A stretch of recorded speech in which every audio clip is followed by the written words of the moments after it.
Six Nations Rugby kicks off this Saturday with France v Italy and Scotland v England, continuing with Ireland-Wales on Sunday, live and interactive on the BBC.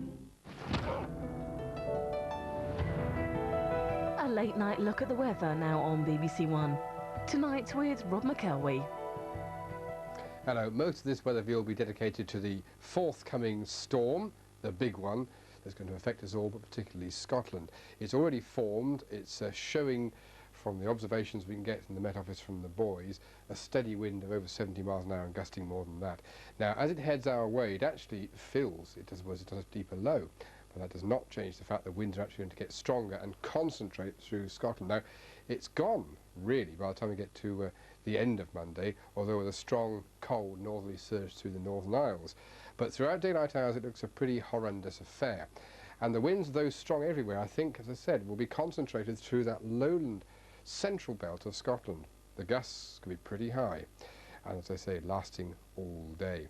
So beyond that, there's little much detail I can add. The rain will be horizontal and fairly persistent for Scotland. The showers will be blustery for England and Wales, rather fewer maybe in the afternoon as the wind turns around to the west. It's that turn from southwest to west that could be the most damaging.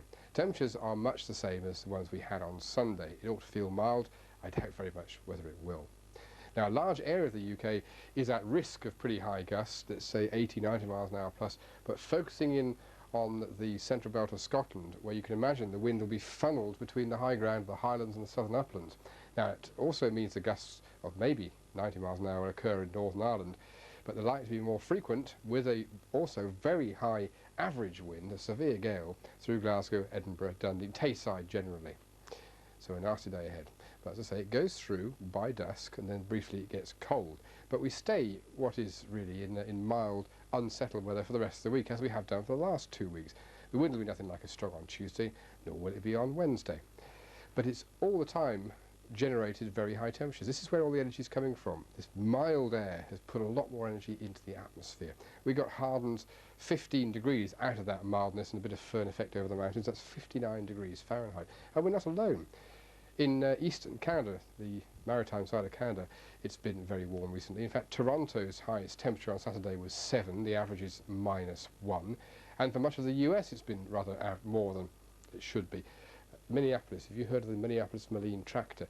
This is a tractor where the air intake is warmed by the exhaust because it's normally so cold. Well, it was 9 degrees, +9 on Saturday, 17 or 18. Denver, Mile High City, 17 degrees, well above normal.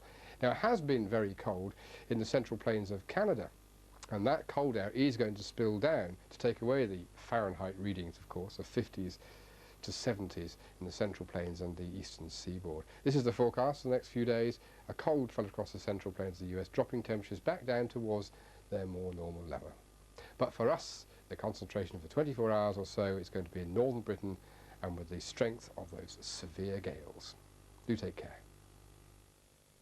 The best undercover cops are opportunists. We're doing covert stuff on a big murder inquiry. We're in. Harry's in danger! You've just about broken every rule in the book. Playing the odds.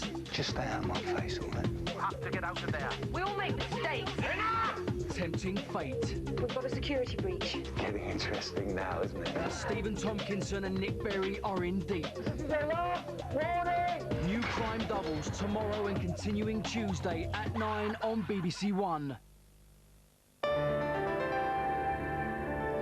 You think you know your own family, but now on BBC One you can't believe anything.